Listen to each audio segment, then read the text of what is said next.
fahasoavana sy ny fiadanana avy amin'Andriamanitra iray sy Jesosy Kristy Tompo.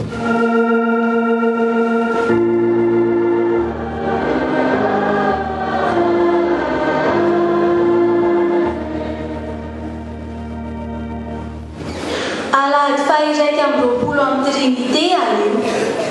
Ny tenin'Andriamanitra voalahatra ho vakiana araka ny perikopa. Fanekena taloha boky ny ohabolana. Ohabolana faha-1 amby 30 ho vakiana manomboka amin'ny 10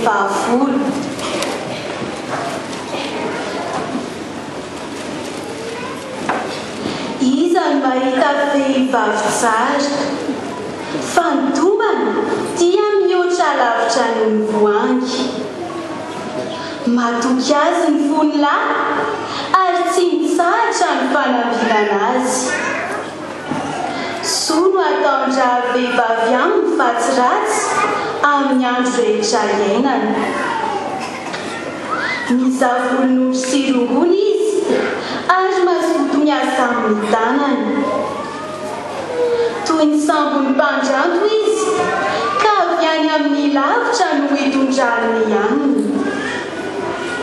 Mivoa izy raha mbola alina ka manome anina ho an'ny ankohonany sy anjara ho an'ny ankizivaviny.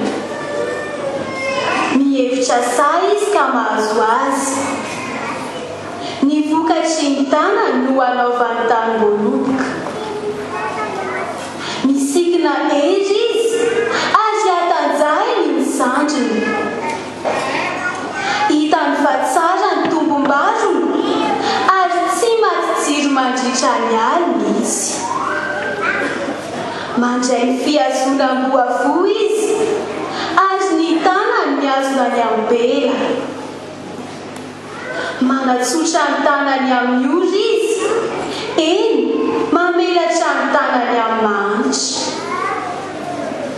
Tsy manany oram-panala ho amin'ny ankohonany izy, fa ny ankohonany rehetra samy voatafolon'ondry mena avokoa.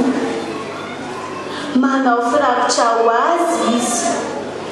Ny fitafiany dia rongony fotsy madinika sy lamba volomparasy. Ny lahy dia tsaina eo am-bavahady raha miara-mipetraka eo amin'ny olona. Manao akanjo ariry madinika raha vehivavy ka mivarotra izany ary fehikibo no amidiny amin'ny mpandranto. Ery sy voninahitra ny fitafiany ary ny andro avy dia iomehezana. Manokatra ny vavany amin'ny fahendreny izy ary ny lalan'ny famondram-polo eo amin'ny lelany. Mitandrina tsara ny ataony ankohonany izy ary tsy homana ny nofony fahalainana. Ny zanany mitsangana ka mitera azy hoe sambatra. Ny lakoha mitsangana ka mitera azy hoe maro ny zazavavy nanao soa fa ianao manoatra no izy rehetra.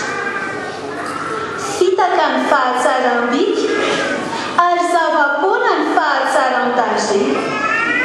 Fa ny vehivavy matahotra ny Jehovah ihany no hotezaina. Omeo azy ny avy amin'ny vokatry ny tanana ary aoka ny asany hidera azy eo am-bavahady. Hotohizana ao amin'ny fanekena vaovao. Taratasy voalohany nosoratan'ny apôstôly Paolo ho an'ny fiangonana tao Korinto. Korintiana voalohany toko faha-4 ho vakiana manomboka amin'ny 1.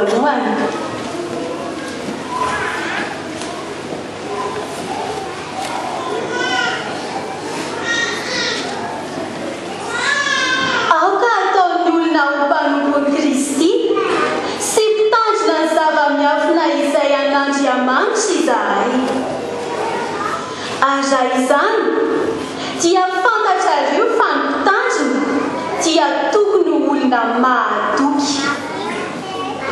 Fa izany amiko dia ataoko zavatra kely foana na ho tsaraina rio na ho tsaraina olona fa ny tenako aza tsy mitsara fa tsy hitako izay tsiny nefa tsy mahamarina izany fa ny tompo no mpitsara koa amin'izany aza mitsara na inona alohan'ny fotoana dia ny fiavian'ny tompo izay ampiariary ny zavatra takonao amin'ny maizina ka amseho fikasany fo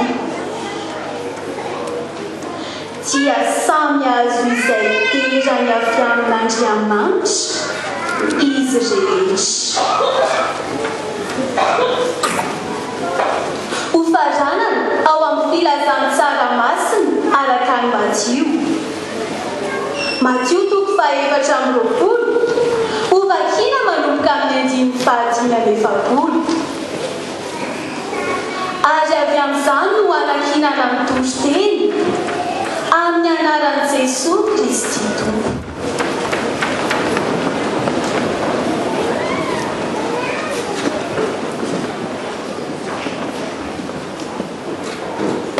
Iza moa ny mpanompo antoky sy manan-tsaina izay notendren'ny tompony feno mpanompony mba hanome azy ihany amin'ny fotoana. Sambatra izany mpanompo izany raha avy ny tompony ka ahita azy manao izany. Lazaiko aminareo marina tokoa ho tendreno mpanapaka ny fananany rehetra izy. Fa raha manao anakampo izany mpanompo ratsy fanahy izany hoe mahavitrela ny tompoko ka dia mikapoka amin'ny mpanompo namana izy ary mihinana sy misotro amin'ny pimamy dia ho avy ny tompon'izany mpanompo izany amin'ny andro izay tsy ampoiziny sy amin'ny olo izay tsy fantany dia ho tapahiny roa izy ka omeny anjarany amin'ny mpiatsara velatsia. Any no isy ny fitomaniny sy ny fikitro anify. Masina ny teny Tompo.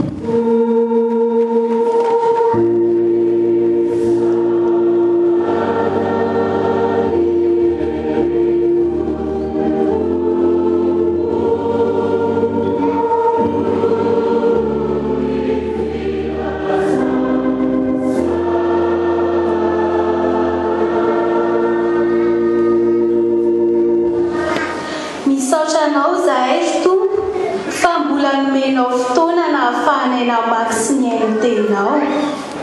Ny teninao izay mampianatra anay mba hatoky amin'ny asanao izahay. Ampio izahay mba tsy ho mpiaino mpanadino fa mba ho mpiaino mpakatono. Ary ny mpanomponao izay tory ny teninao feno ny fanahinao masina izy mba hahavitany soa ny asanao. Amin'ny anaranao Jesosy Kristy Tompo no hanaovana izany vavaka izany. Amen.